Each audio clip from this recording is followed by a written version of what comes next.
I should have known the moment he walked in. The diner was nearly empty, just the usual late-night stragglers nursing cold coffee and regret. I was wiping down the counter for the third time that hour, my feet aching in shoes that had seen better days, when the door chimed. He didn't belong here. That was my first thought. My second was that I should look away. I didn't. He moved like shadows did, silent, purposeful, filling the space without effort. Tall, broad-shouldered, wrapped in a charcoal suit that probably cost more than my rent. Dark hair swept back, jaw sharp enough to cut glass. And eyes, God. Those eyes so deep and unreadable they felt like staring into a locked room you weren't supposed to enter. He chose the corner booth, the one where the fluorescent light flickered and died every few seconds, leaving him half in darkness. Of course he did. Coffee? I asked, notepad in hand, trying to sound casual even though my pulse had kicked up for no reason I could name. I didn't look at me right away. Just nodded once, slow and deliberate. I poured. My hands were steady, they always were.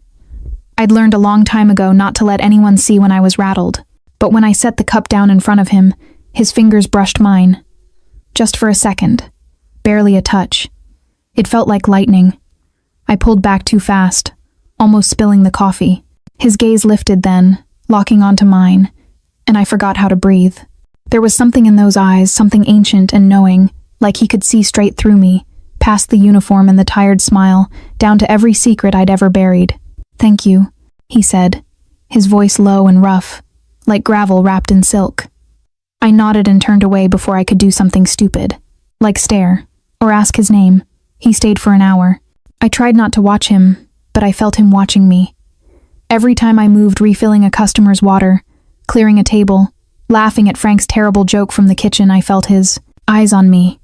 Heavy, unwavering, like I was the only thing in the room worth noticing. It should have scared me. It didn't. When he finally stood to leave, I was at the register, counting out singles for the till. He moved past me without a word, and I caught the faint scent of expensive cologne and something darker smoke. Maybe. Danger. Definitely. The door chimed. He was gone. I exhaled. Then I saw it. His jacket. Black, tailored, draped over the back of the booth, like he'd forgotten it. "Hey," I called, but he was already outside, disappearing into the rain-slicked street. I grabbed the jacket and ran after him, bursting through the door into the cold November night. The rain hit my face, sharp and unforgiving, but he was nowhere. Just empty streets, distant headlights, the hum of the city swallowing him whole. I should have left the jacket at the diner, should have hung it up and forgotten about him. Instead, I brought it home. I told myself it was because I didn't want it stolen, that I'd return it tomorrow if he came back. Reasonable, logical. But when I laid it across my bed, I felt something hard in the inner pocket. A phone. Sleek, black, expensive. No case, no cracks. I shouldn't have unlocked it. But curiosity was a wicked, unforgiving thing, and I'd always been too curious for my own good. The screen lit up, no password. And there, staring back at me, was my own face. I dropped the phone. My heart slammed against my ribs. Once, twice, so hard I thought it might break through. This wasn't possible. I picked it up again with shaking hands, staring at the wallpaper. It was me, undeniably, unmistakably me. Caught mid-laugh, hair falling over one shoulder, eyes bright in a way I barely recognized anymore. I was sitting in a cafe I'd never been to, wearing a sweater I didn't own, but it was my face, my smile, my life, except it wasn't. I scrolled through the phone with numb fingers. No contacts, no messages. Just a gallery filled with photos. Of me. Dozens. Of them. Me walking to work. Me unlocking my apartment door. Me at the grocery store, reaching for a carton of milk. Me asleep on my couch, the TV still flickering in the background. Someone had been watching me. For weeks. Maybe longer. And I'd served him coffee tonight like he was just another stranger. The knock on my door came at midnight. 3 sharp raps. Deliberate. Commanding. I stood frozen in my tiny living room, the phone still clutched in my hand, my mind screaming at me not to answer. But my feet moved anyway. I opened the door. He stood there, rain dripping from his hair, his shirt clinging to his chest, eyes burning with something I couldn't name. Fury, hunger, desperation. "You have something of mine," he said quietly, his voice threading through the silence like smoke. I held up the phone, my hand trembling. "Why do you have pictures of me?" He stepped inside without asking, closing the door behind him with a soft click. The space felt smaller suddenly, the air heavier. "Because," he said, his gaze never leaving mine, "you were supposed to die 3 months ago." My breath caught, and I'm the one who saved you. I couldn't move, couldn't breathe. His words hung in the air between us like smoke after a gunshot. "What are you talking about?" My voice came out smaller than I wanted, barely more than a whisper. He didn't answer right away, just stood there, water dripping onto my worn carpet, his presence filling every corner of my small apartment. Up close, he was even more devastating, all sharp angles and controlled power, the kind of man who didn't need to raise his voice to make you obey. "Your name is Elena Russo," he said finally. "You're 26. You work double shifts at that diner to pay for night classes. You take the same route home every night. You drink tea, not coffee. You fall asleep to true crime documentaries even though they give you nightmares." Each word hit me like a physical blow. "You have a scar on your left shoulder, from a car accident when you were 16. You bite your lip when you're nervous." His eyes dropped to my mouth, like you're doing right now. I released my lip immediately, heat flooding my cheeks. "How do you... 3 months ago you witnessed something you shouldn't have." He took a step closer, and I took one back, my spine hitting the wall. A meeting in an alley behind the diner. 3 men. A briefcase exchange. You saw their faces. The memory slammed into me. I'd been taking out the trash, had heard voices, had frozen in the shadows. 3 men in expensive suits, speaking in hushed tones about territories and shipments and debts that needed collecting. I'd backed away slowly, so slowly, praying they hadn't seen me. "They wanted you dead the next day," he continued, his voice dropping lower. "Loose ends are liabilities in my world, but He paused, something flickering across his face, something almost like pain. "I couldn't let that happen." "Your world?" I breathed. "I run the Valentino family. We control everything that matters in this city." He said it simply, like he was telling me the weather. "Those men worked for me. And when they reported what you'd seen, I should have given the order myself." My knees felt weak. "But you didn't." "No." His jaw clenched. "I went to see you first. Wanted to assess the threat myself. Walked into that diner planning to decide if you lived or died." He laughed, but there was no humor in it. "Then you smiled at me. Asked if I wanted coffee. And He trailed off, his hand coming up like he wanted to touch me but stopped himself. "I've killed men for less than what you saw," he said quietly. "I've burned down empires, destroyed lives without losing sleep, but I couldn't." His voice cracked, just slightly. "I couldn't hurt you." I stared at him, this beautiful, terrifying stranger who held my life in his hands. "So you've been watching me instead?" "Protecting you." The correction was sharp. "Every day, every night, making sure they didn't come back for you, making sure you stayed safe, from your own people." "Yes, that's insane," I whispered. "I know." He stepped closer again, and this time I didn't move. Couldn't. His presence was magnetic, pulling me in even as every instinct screamed to run. But I couldn't stop. Every time I tried to walk away, to forget you existed, I'd think about what would happen if I did, who would get to you first, what they'd do. His hand finally made contact, fingers brushing my cheek so gently it made my heart stutter. So I watched, and the more I watched, the more He closed his eyes, like the words physically hurt.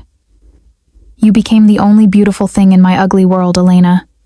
And I'm selfish enough to keep you in it.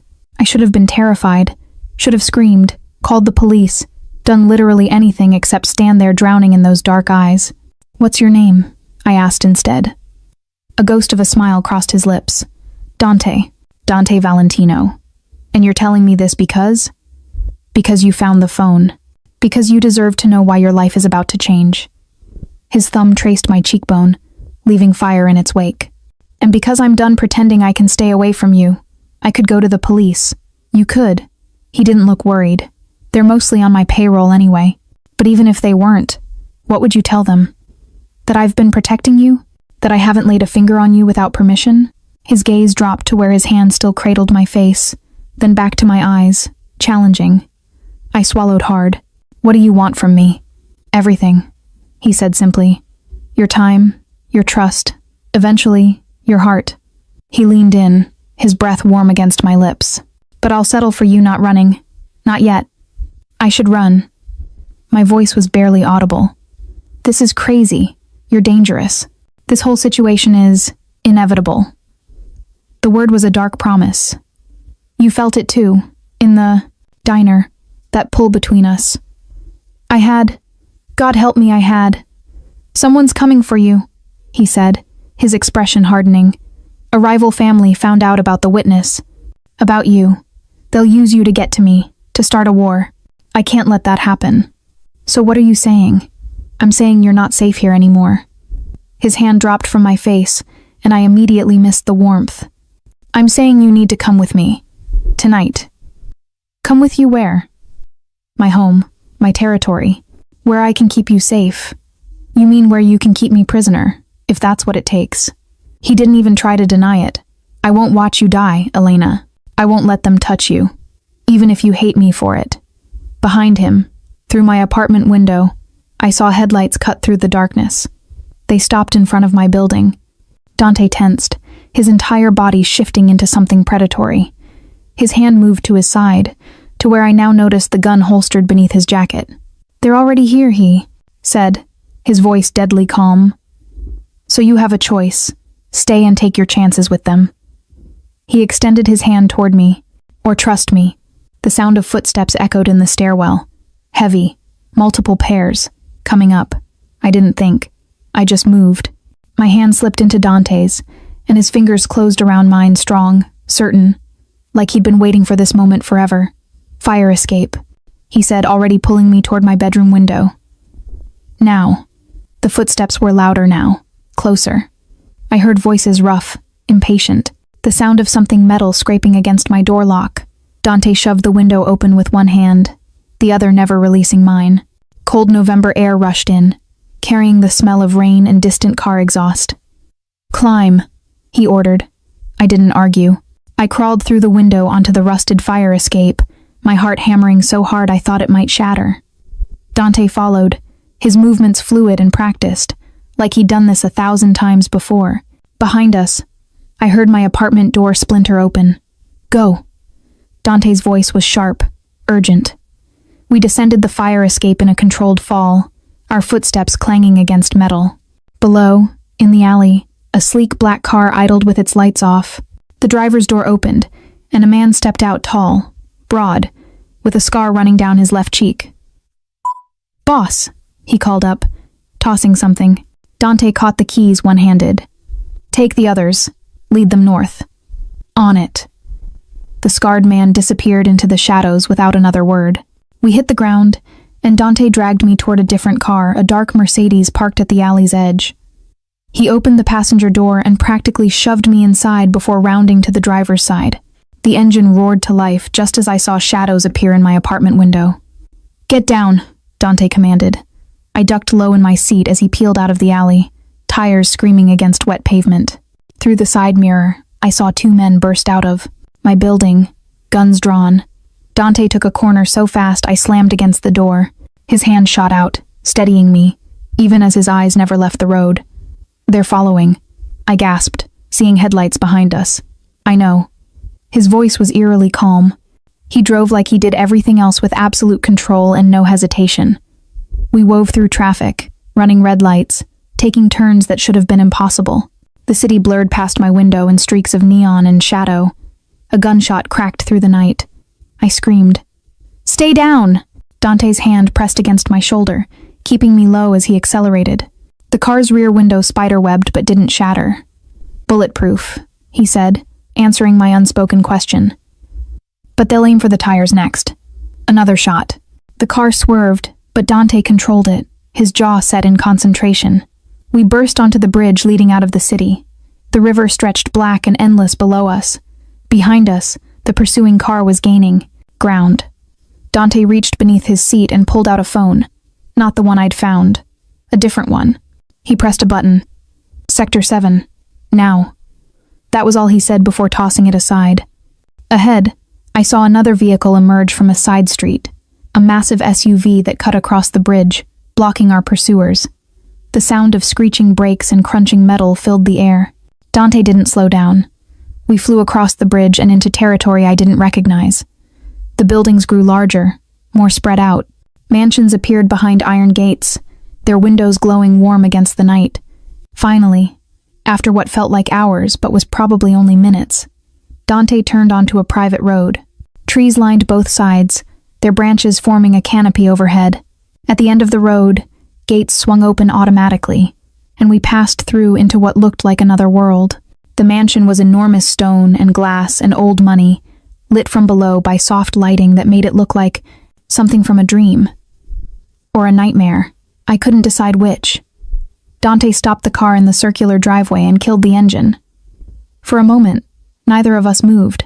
We just sat there, breathing hard, the adrenaline still coursing through my veins. "Are you hurt?" His voice was softer now, concerned. I shook my head, not trusting myself to speak. He reached over, his fingers tilting my chin so I had to look at him. His eyes searched my face, checking for himself. "I'm sorry," he said quietly. "I hoped we'd have more time." "Time for what?" "For me to convince you this was your choice." His thumb brushed across my lower lip. "For you to want to be here." "I don't want to be here," I whispered, even though my treacherous body leaned into his touch. "I want my normal life back. That life is gone."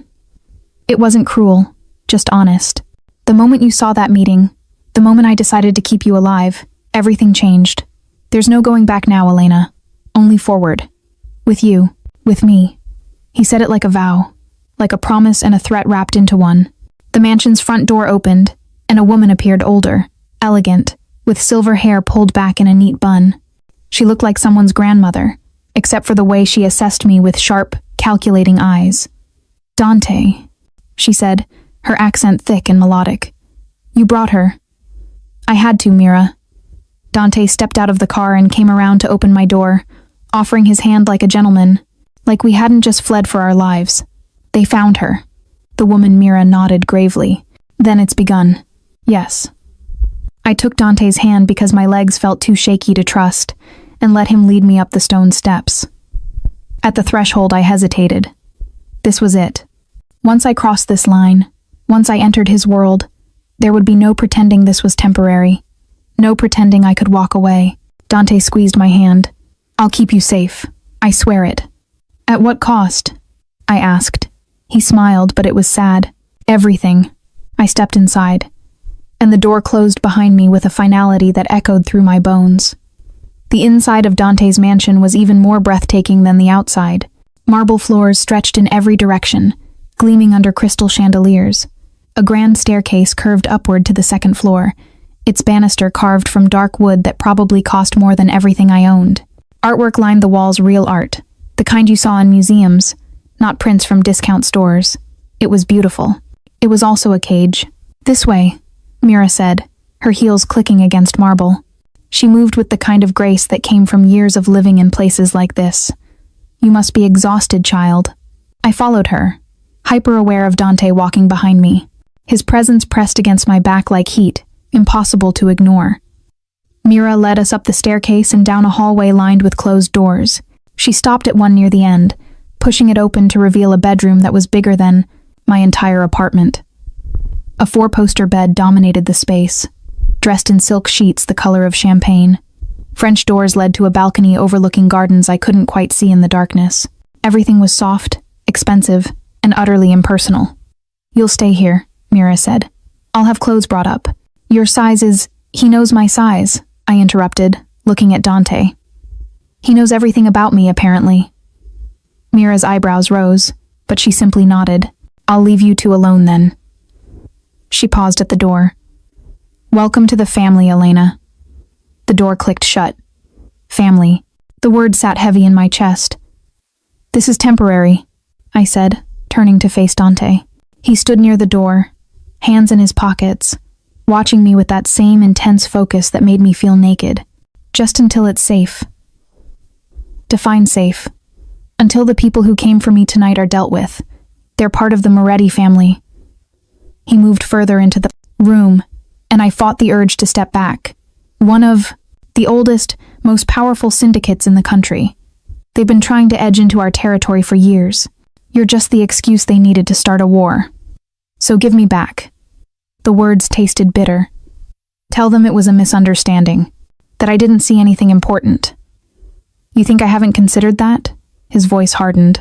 "The moment I claimed you, the moment I chose to protect you instead of silence you, I made you mine in their eyes. Returning you now would be seen as weakness. They'd kill you just to prove a point. Then what's the plan? I hide here forever?" "The plan," he said, closing the distance between us in 2 long strides, "is that I end the Moretti family before they end you." I stared up at him, seeing the cold determination in his eyes. This wasn't just about protection. This was about power, control, territory. I was just a piece on a chessboard I didn't understand. "How many people are going to die because of me?" I whispered. Something flickered. Across his face, guilt, maybe, or pain. "This war was coming regardless. You just accelerated the timeline." "That's not an answer." "No," he agreed. "It's not." His hand came up, cupping my cheek with surprising gentleness. "But it's the truth. In my world, Elena, people die. That's the cost of power, the cost of survival. I won't apologize for it. I should hate you." My voice broke on the words. "You've kidnapped me. You've turned my life upside down. You've made me part of something I never asked for. You should." His thumb traced my cheekbone. "But you don't." He was right. God help me, he was right. I should have been terrified, furious, desperate to escape. Instead, all I could focus on was the warmth of his hand against my skin, the way his eyes softened when he looked at me, the impossible pull between us that had started the moment he walked into that diner. "Why me?" I asked. "Out of everyone you could have..." I don't know. The admission seemed to cost him. I've asked myself that 1,000 times. Why you? Why did seeing you smile make me question everything I've ever believed? Why does the thought of losing you terrify me more than any bullet or betrayal? He leaned closer, his forehead nearly touching mine. "I don't have answers, Elena. Just this. Need." His lips were inches from mine.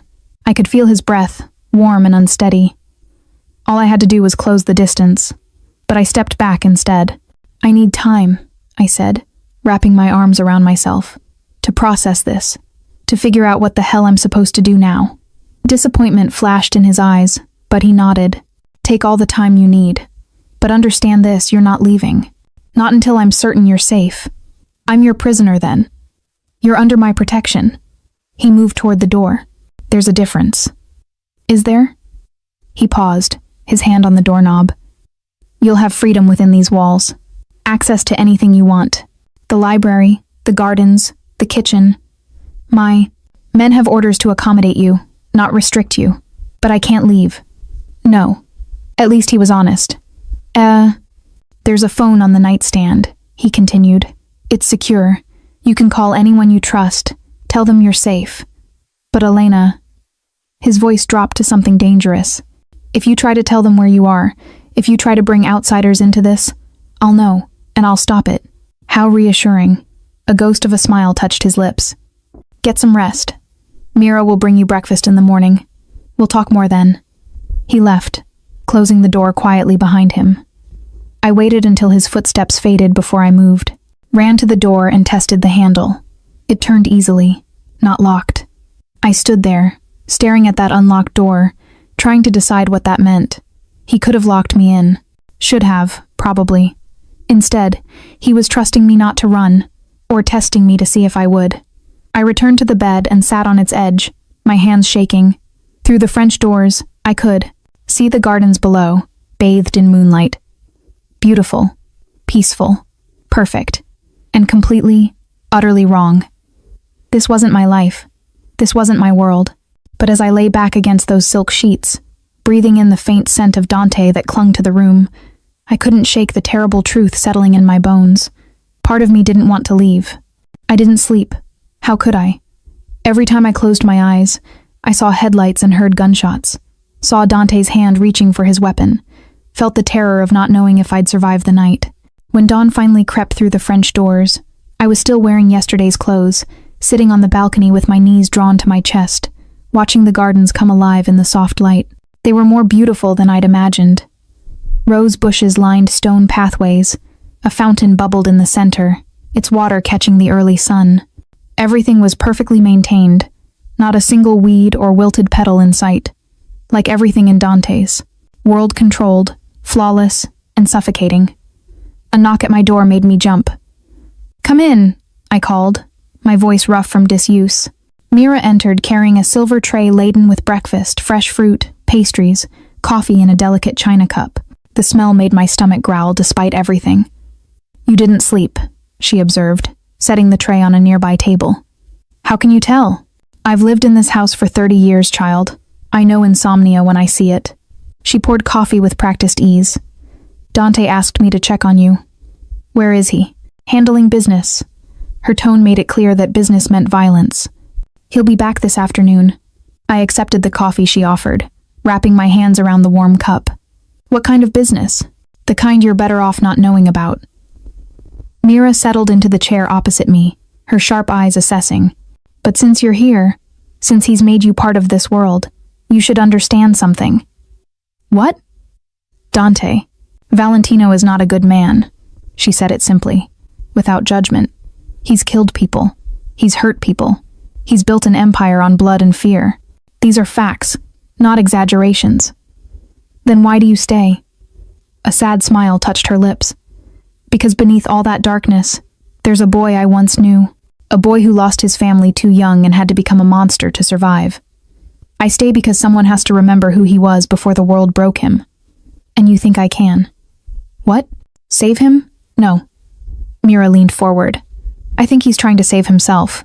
And for some reason, you're the reason why." After Mira left, I showered and changed into the clothes that had mysteriously appeared in the closet designer labels in exactly my size, just like Dante had promised.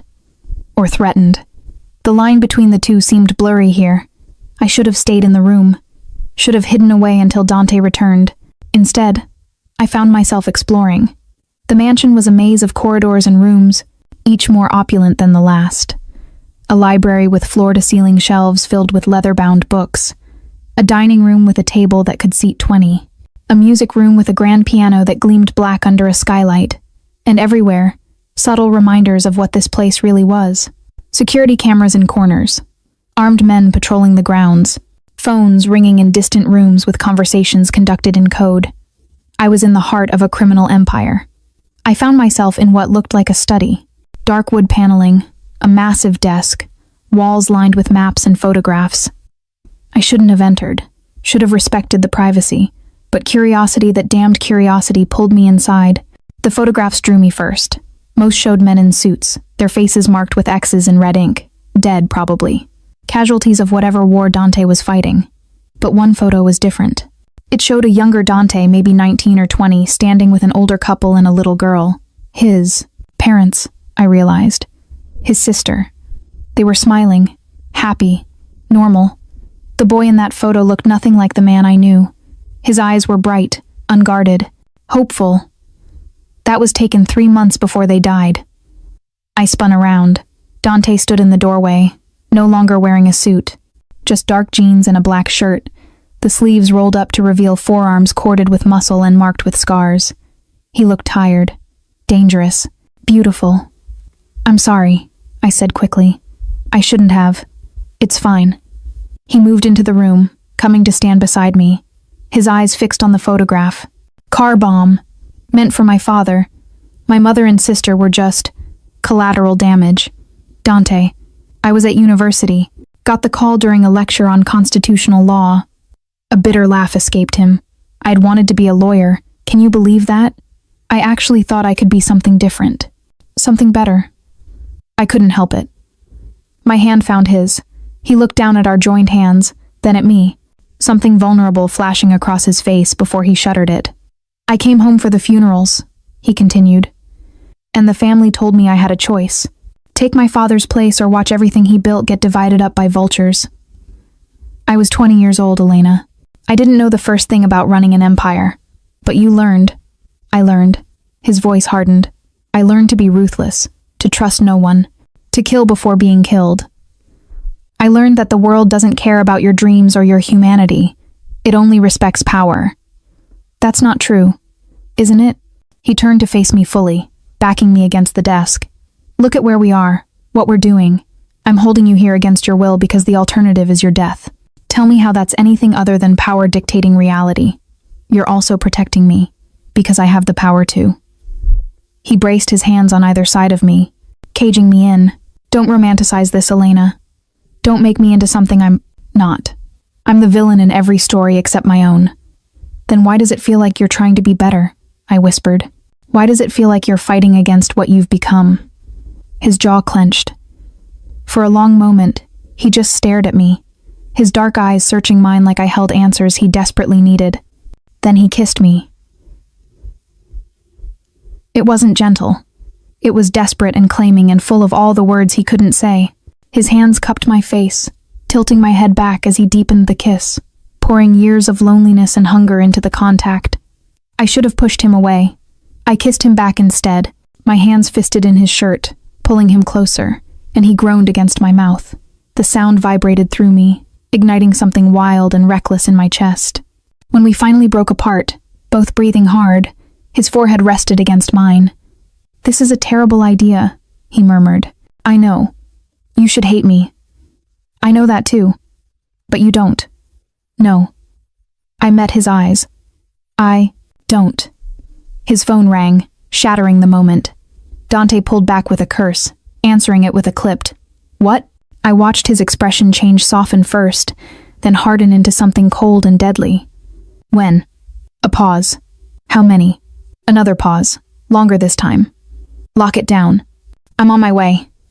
He ended the call and looked at me, all traces of vulnerability gone. What's wrong? I asked. The Morettas just killed one of my men, left his body at the front gate with a message. What kind of message? His eyes met mine, and I saw rage there. Pure, terrifying rage. They know you're here, and they're coming for you. Dante's mansion transformed within minutes. Men appeared from everywhere, from rooms I didn't know existed, from cars that pulled up the drive with their engines still running.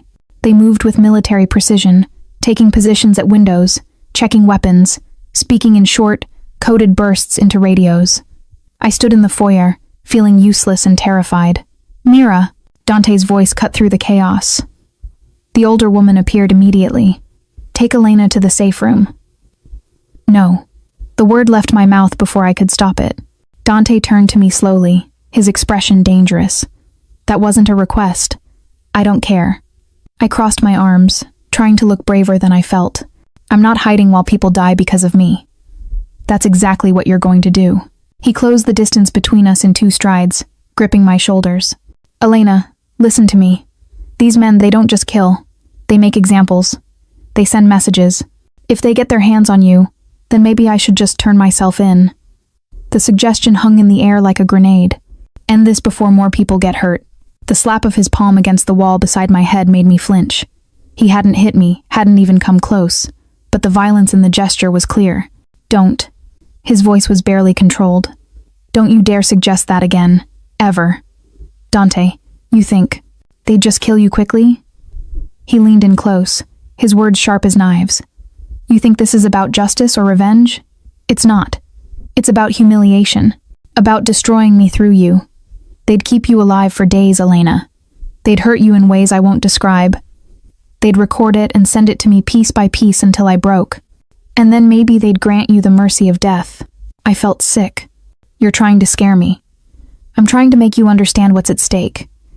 His hand came up, cupping my cheek with a gentleness that contradicted everything else. I can't. I won't lose you. Not like that.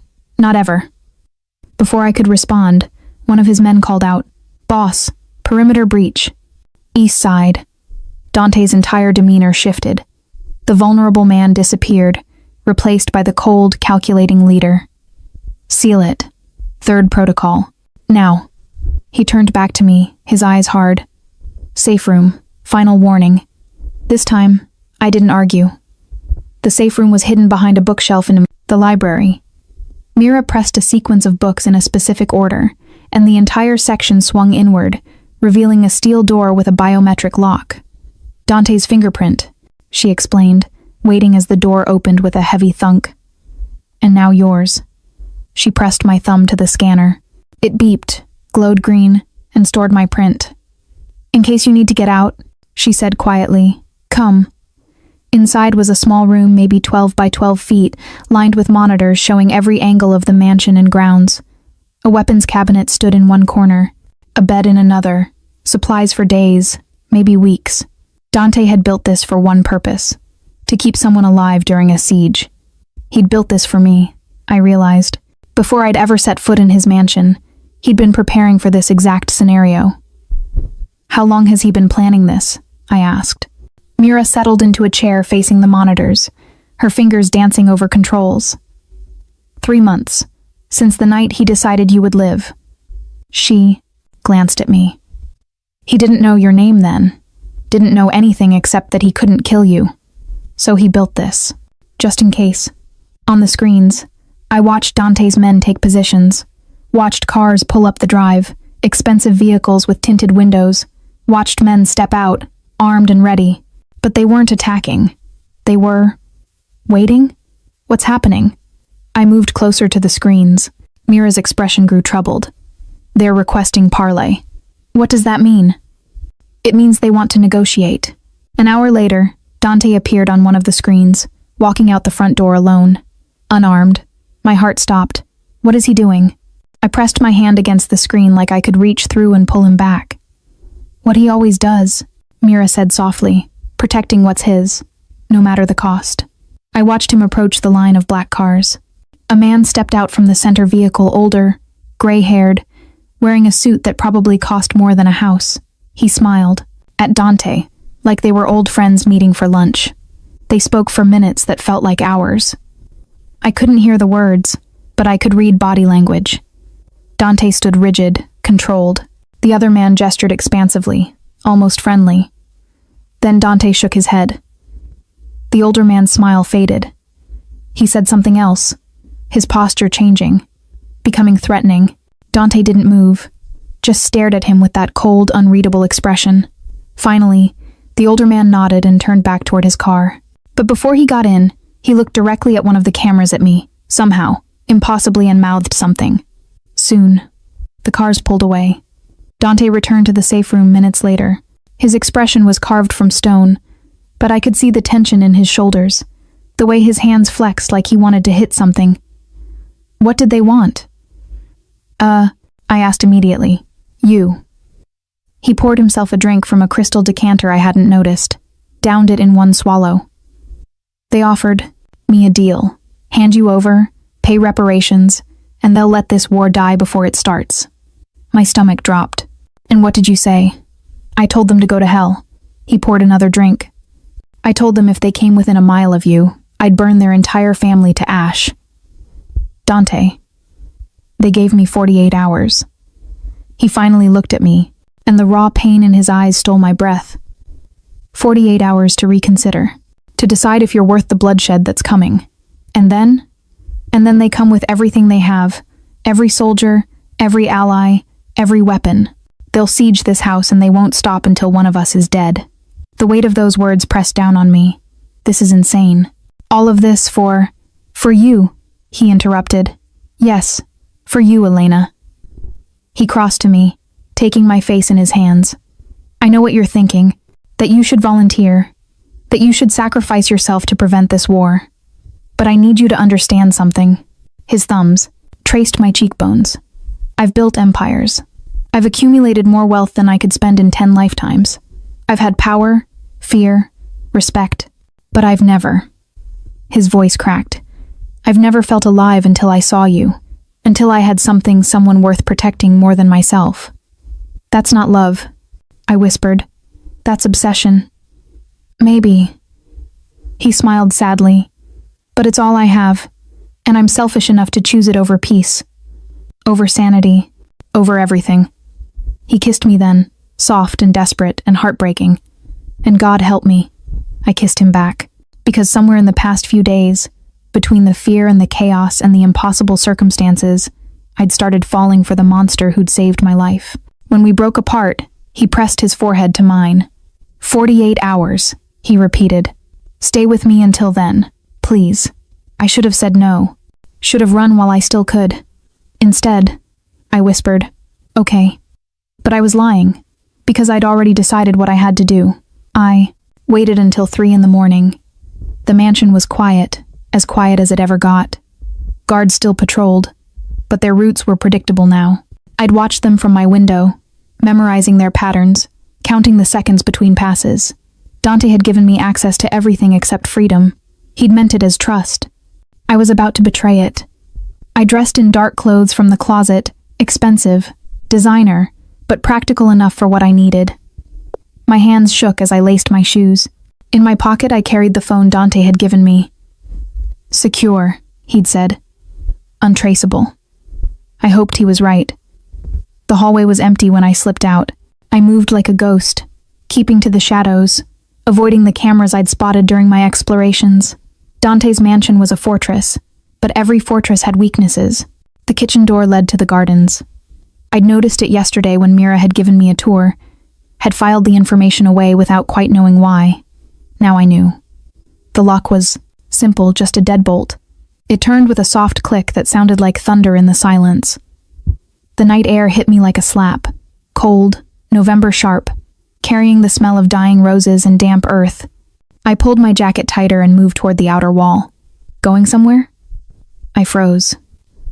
Dante stepped out from beneath a tree, still dressed in the clothes he'd worn earlier. He looked exhausted, shadows under his eyes, tension in every line of his body. He'd been waiting for me. How did you... I know you, Elena. He moved closer, and I fought the urge to run. I've studied you for months. I know how you think. How you'd rather sacrifice yourself than watch others suffer. It's one of the things He stopped, his jaw clenching. It's one of the things that made me incapable of killing you. Then you know why I have to do this. To turn yourself into the Morettis? He laughed, but it was bitter. To play the hero and get yourself tortured to death? That's not happening. It's not your choice. Like hell it isn't. He was in front of me now, his hand catching my wrist. Not rough, but firm. Unbreakable. You're mine, Elena. I claimed you. I protected you. You don't get to throw that away. I'm not yours. The words exploded out of me. I'm not your possession or your prisoner or your my what. His eyes flashed dangerously. Say it. Your redemption, I whispered. I can't fix you, Dante. I can't save you from what you are. And I won't let more people die, because you've decided I'm some kind of light in your darkness. His grip loosened. For a moment, he just stared at me, and I saw something break behind his eyes. You're right, he said finally. You can't save me. I'm too far gone for that. He released my wrist and stepped back. But you're wrong about the other thing. People aren't dying because of you. They're dying because of a war that's been brewing for years. Because of greed and territory and pride. You're just the excuse they're using. That doesn't make it better. No, it doesn't. He ran a hand through his hair, the gesture almost vulnerable. But it means your sacrifice won't end it. They'll kill you, Elena. They'll make me watch. And then they'll come for me anyway, because this was never about you. It was about destroying me. Then what do we do? My voice broke. Just hide here until they break down the doors. Watch your men die protecting me? No. His expression hardened. We end them first. He led me back inside, not to my room, but to his study. The maps on the walls made more sense now they were tactical displays, showing properties, territories, weak points. The Moretti family controls the port, Dante explained, pointing to a highlighted section. That's where their power comes from. Shipping, imports, drugs, everything flows through there. If we cut that off, we cut their throat. We? I stared at him. I don't know anything about, but you're smart, and you're objective. He turned to me. Everyone in my organization has blind spots, loyalties that cloud judgment. You don't. So I'm asking, if you were going to cripple a family's port operation, how would you do it? I looked at the map, my mind racing. This was insane. I was a waitress, not a criminal mastermind. But as I studied the layouts, the routes, the security positions Dante had marked, I started seeing patterns. Their security is focused on the warehouses, I said slowly. Here and here, but the administrative building that's barely protected. Because there's nothing valuable there. Just paperwork. Exactly. I met his eyes. But paperwork is everything, right? Shipping manifests, payment records, employee files. If all that disappeared. Understanding dawned in Dante's expression. They'd lose track of everything. Wouldn't know which shipments were compromised, which employees were loyal, which operations were secure. It would be chaos. Beautiful, perfect chaos. He smiled, and it was predatory. While they're scrambling to rebuild their records, we hit the actual operations, hard and fast. But how do you get to the administrative building? I don't. He looked at me strangely. You do. The plan was simple. Dangerously, impossibly simple. The Morettis wanted me, they'd get me, but not as a hostage. As a weapon. They're expecting you to hide, Dante explained. So we do the opposite. You walk into their territory, get yourself seen, make them think you're running scared. When they try to grab you, my men move in. That's suicide. It's calculated risk. He gripped my shoulders. Elena, I have 20 men ready to die for this family. For me, I won't waste their lives on a siege we'll lose. But this gives us a chance. And if something goes wrong, then I burn the world down to get you back. He said it like a promise, like a threat. Nothing will stop me from protecting you. I should have been terrified, should have refused. But looking into his eyes, seeing the desperation there, the impossible hope, I found myself nodding. Okay, I whispered. Let's do it. He pulled me into his arms, holding me so tightly I could barely breathe. Against my hair, he murmured. Thank you. For what? For trusting me. For not running. For... He pulled back, cupping my face. For making me want to be better than I am. He kissed me then, deep and claiming and full of promises he might not be able to keep. And I kissed him back, pouring every complicated emotion into the contact fear and hope, and the terrifying realization that somewhere along the way, I'd stopped seeing him as my captor. I'd started seeing him as mine. When we broke apart, both breathing hard, he rested his forehead against mine. 18 hours, he said. That's when we move. Stay close until then. Where would I go? He smiled, sad and beautiful. Anywhere but here. But I'm selfish enough to be grateful you're staying. The next 18 hours passed in a blur of preparation. Dante's men moved through the mansion like shadows, checking weapons, reviewing plans, speaking in the coded language of men who'd been brothers in blood and violence. I watched them, trying not to think about how many might not come back. Mira dressed me in clothes that looked expensive but unremarkable designer jeans, a silk blouse, a leather jacket that probably cost more than my car. I looked like someone trying to blend in while still being worth noticing. Perfect bait. You don't have to do this, she said quietly, fastening a delicate necklace around my throat. It looked like jewelry. Dante had assured me it was a tracking device. Yes, I do. Because you care about him. It wasn't a question. I met her eyes in the mirror. Is that so obvious? Only to someone who's watched him transform. Her hand squeezed my shoulders. 30 years I've known that boy. Never thought I'd see him like this. Vulnerable. Human. You've done that, child. Given him something to live for besides revenge and power. I didn't ask for that responsibility. No one ever does. She smiled sadly. Love is just as dangerous as hate. Sometimes more so. Dante found me on the balcony an hour before we were scheduled to leave. The sun was setting, painting the sky in shades of blood and gold. Appropriate, I thought. Beautiful and terrible. Last chance, he said, coming to stand beside me. You can still back out. Stay here. Let me handle this another way. There is no other way. You said so yourself. I know. But saying it and watching you walk into danger. He trailed off, his hands gripping the balcony railing so hard his knuckles went white. If anything happens to you, it won't. I placed my hand over his. You'll be there. You'll protect me. I'll try. His voice was raw. God, Elena, I'll try. But if I can't, if they get past me, if I fail, I turned to him, pulling his face down to mine. Then I'll know you did everything you could. And that will be enough. It won't be. It'll never be enough. He kissed me desperately, like he was trying to memorize the taste of me. I love you. I need you to know that. Whatever happens tonight, whatever you think of me after this, I love you. More than power, more than this empire, more than my own life. Tears burned my eyes. Dante, don't. He pressed his finger to my lips. Don't say it back. Not yet. Not until we're safe and you can be sure it's real and not just fear or adrenaline or... I kissed him, cutting off the words. Poured everything I felt into that contact, the fear and the hope and the impossible. Terrifying realization that Mira was right. I loved him. I loved this beautiful, broken, dangerous man who'd saved me and claimed me and made me feel more alive than I'd ever felt in my carefully safe existence. When we broke apart, I whispered, "After. I'll say it after we both survive this." He nodded, not trusting himself to speak. "But Dante?" I cupped his cheek. "You already find." "No." The car ride to Moretti territory was silent. I sat in the back of a nondescript sedan with Dante beside me, his hand holding mine so tightly I lost circulation. But I didn't complain, didn't pull away. We both needed the contact.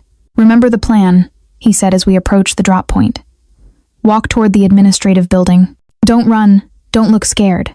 You're a woman who's decided to negotiate on her own terms. Confident. In control. Even though I'm terrified.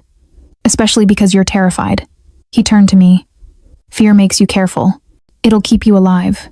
The car stopped 3 blocks from the target.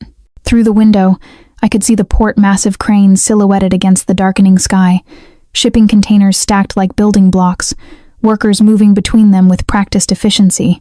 My men are positioned here, here, and here. Dante pointed to a small tablet showing a map. "The moment you signal, we move. 3 minutes, that's all you need. To survive. 3 minutes, and I'll have you back. 3 minutes. I nodded, trying to believe it. He pulled me close, kissing me one last time. 3 minutes. I promise. I stepped out of the car. The walk toward the administrative building felt surreal. Workers glanced at me but didn't stop, probably assuming I was someone's girlfriend or assistant. The port was huge, so many places to hide, so many exits if things went wrong, so many places to die. I'd made it halfway to the building when they appeared. 4 men, casual but purposeful, converging from different directions. They wore dock worker uniforms, but I could see the bulges under their jackets where weapons hid. Elena Russo. The tallest one smiled, but it was all threat. "You're far from home. I want to speak with your boss." I kept my voice steady. "I'm turning myself in exchange for a truce." "Is that so?" He stepped closer. "And Valentino, he just let you walk away?" "He doesn't control me." I lifted my chin. "This is my choice." The lie felt hollow, but they seemed to believe it. The tall man nodded to his companions. "Boss'll want to see this. Come on." They surrounded me, not quite touching but making it clear I wasn't leaving. We started toward a warehouse at the port's edge, away from the administrative building, away from Dante's planned extraction point. Everything was already going wrong. I touched the necklace at my throat, pressing the small pendant twice. The signal. Please, I thought. Please let him be watching. The warehouse doors opened. Inside was darkness, and the smell of oil and salt water. And standing in the center, illuminated by a single hanging bulb, was the gray-haired man from the parlay, Giovanni Moretti himself. Miss Russo. His smile was grandfatherly, completely at odds with the violence in his eyes. How unexpected, and how very stupid. Behind me I heard the doors slam shut. No Dante, no rescue, just me and the monsters I'd walked straight toward. "Search her," Giovanni ordered. Rough hands patted me down, finding the necklace immediately. One of the men ripped it off, examining it with a knowing expression. "Tracker." "Of course it is." Giovanni laughed.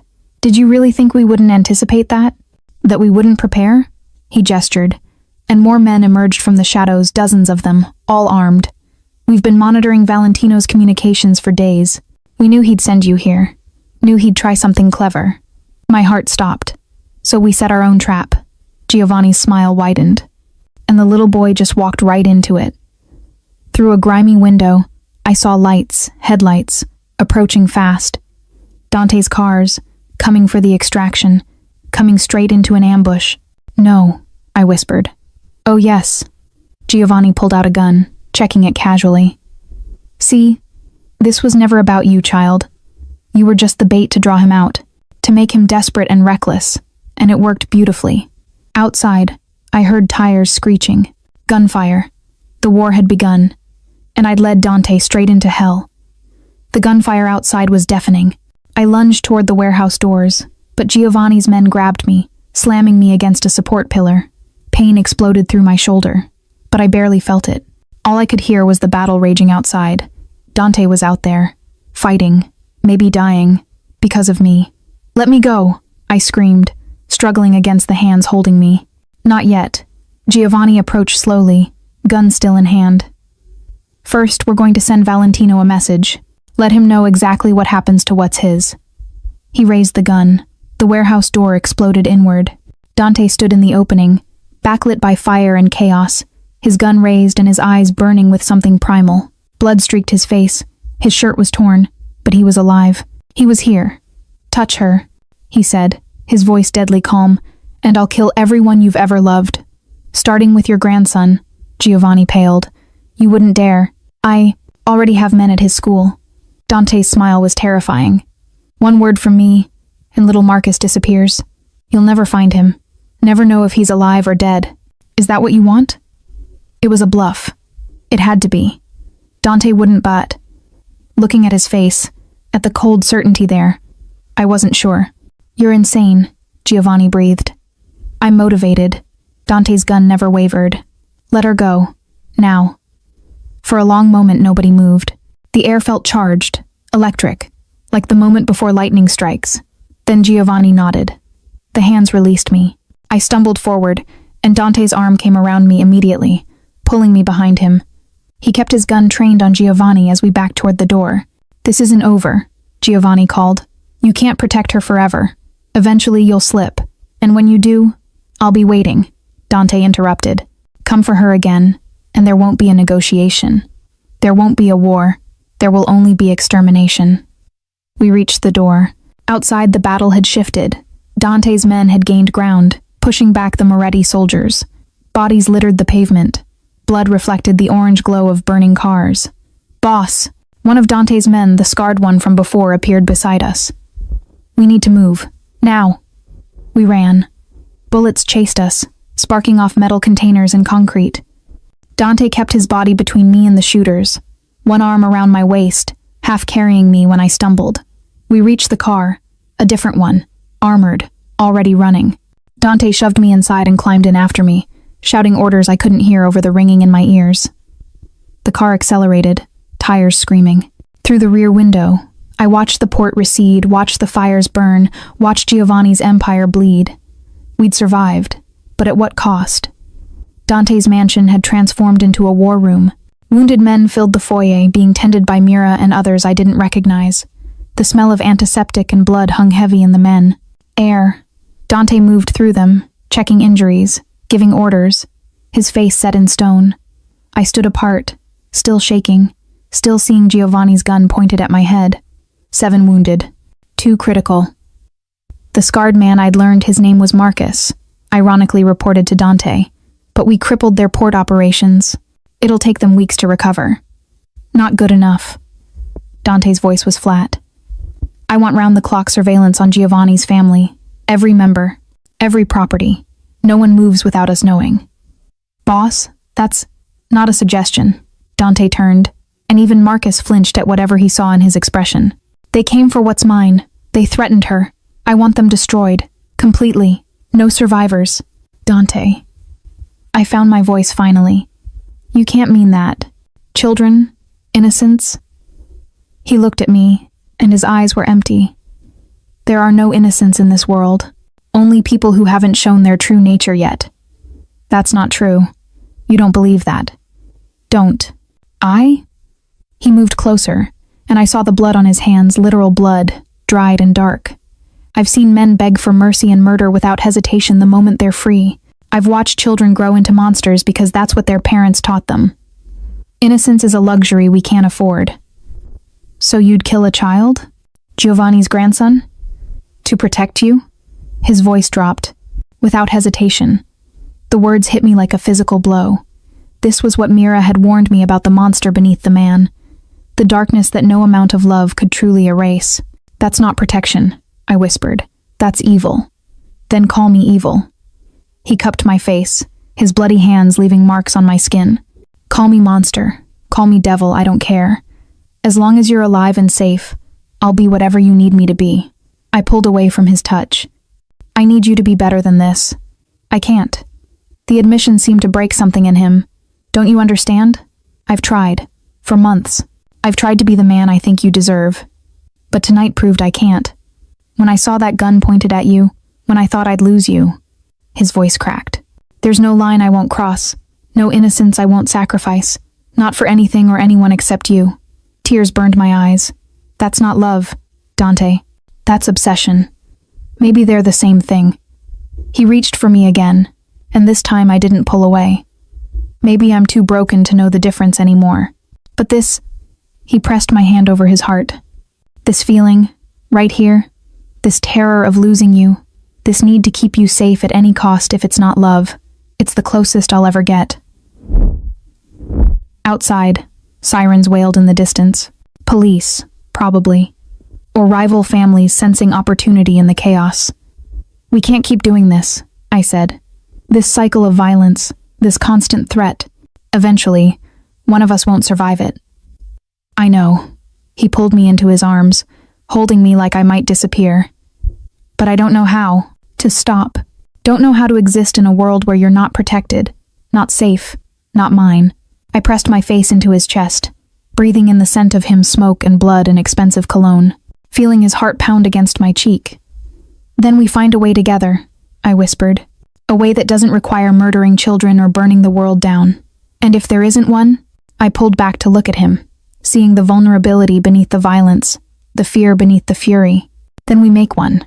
He kissed me then, desperate and claiming and full of promises neither of us was sure we could keep. His hands tangled in my hair, pulling me closer, pouring all the words he couldn't say into the contact. When we broke apart, both breathing hard, he rested his forehead against mine. I love you, he murmured. More than power, more than pride, more than my own salvation. I know. I cupped his face, feeling the stubble rough beneath my palms. I love you too, even though you terrify me, even though you're probably going to destroy us both. Probably. A ghost of a smile touched his lips. But what a beautiful destruction it'll be. Dawn came too quickly. I woke in Dante's arms, neither of us having bothered to undress or move to the bed. We'd collapsed on the couch in his study, too exhausted to do more than hold each other. For a few perfect seconds, I forgot everything. Forgot the violence, the blood, the impossible situation. There was just him warm and solid in mine. Then reality crashed back. Dante was already awake, I realized. His eyes were open, staring at the ceiling, his jaw tight with tension that hadn't eased even in sleep. What are you thinking? I whispered. That I have 24 hours. I pushed up on my elbow to look at him. What? Giovanni sent a message this morning, through intermediaries. His hand traced patterns on my back absently. He's calling a summit, all the families, tonight. To do what? To vote on whether I live or die. He said it calmly, like he was discussing the weather. The attack on the port violated the truce. He's claiming I started an unauthorized war. If the other families agree, I'll be marked for death. My blood ran cold. They can do that? They can try. He finally looked at me, and I saw the calculation behind his eyes. But they need a unanimous vote. Even one family supporting me stops the execution order. Do you have support? Maybe. The Castellano family owes me, and the Sokolovs have no love for Giovanni. He sat up, running a hand through his disheveled hair. But it'll be close. And if I lose... He didn't finish. Didn't need to. Then we run, I said firmly. Right now. Leave the city. Leave the country. Disappear. Elena. His smile was sad. There's nowhere I could run that they wouldn't find me eventually. This empire. This life, you don't just walk away from it. It follows you. Hunts you. Destroys everyone you love. So you're just gonna walk into that summit and let them kill you? No. His eyes hardened. I'm going to walk in there and remind them exactly why they fear me. The summit was held in neutral territory, an old theater downtown that had been closed for renovations. Appropriate, I thought. Everything about this world was performance and masks. Dante dressed in a black suit that made him look like death itself. I helped him with his tie, my hands shaking slightly. You don't have to do this, he said quietly. You could stay here. Be safe. If you think I'm letting you walk into that place alone, you're insane. They'll see you. Know what you mean to me. Use it against me. Let them. I met his eyes. I'm done hiding. Done pretending this isn't my fight too. Something shifted in his expression. Pride mixed with fear. Love mixed with pain. You're going to be the death of me, he murmured. Or your salvation. I kissed him softly. Let's find out which. The theater was filled with shadows and old money. Representatives from every major family in the city sat in the balcony seats, looking down at the stage like gods judging mortals. Giovanni stood center stage, looking every inch the wronged party. Dante walked down the center aisle like he owned it, like he owned them. I followed 3 steps behind, aware of every eye on me, aware of the whispers, the calculations, the assessments of what I represented. Dante Valentino, Giovanni called out. You stand accused of breaking the peace, of attacking my family without cause, of putting all our operations at risk with your reckless obsession. Obsession? Dante's voice carried through the theater effortlessly. You mean my refusal to let you murder an innocent woman? Yes, guilty as charged. She witnessed a routine business meeting, nothing that warranted execution. Dante climbed onto the stage, facing Giovanni directly. You wanted her dead to get to me, to start the war you've been planning for years. Don't pretend this is about protection or protocol. Murmurs rippled through the assembled families. You're paranoid, Giovanni said, but I heard the uncertainty in his voice. Am I? Dante turned to address the balconies.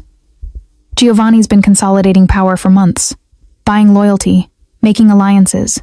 He wants to restructure the old agreements, take a larger share of the profits. But he needed an excuse to move against the families who'd oppose him. Lies. Then explain the weapons shipment from Moscow. The one you bought without council approval. The one meant to arm a small army. Dante pulled out a folder, tossing it to the floor.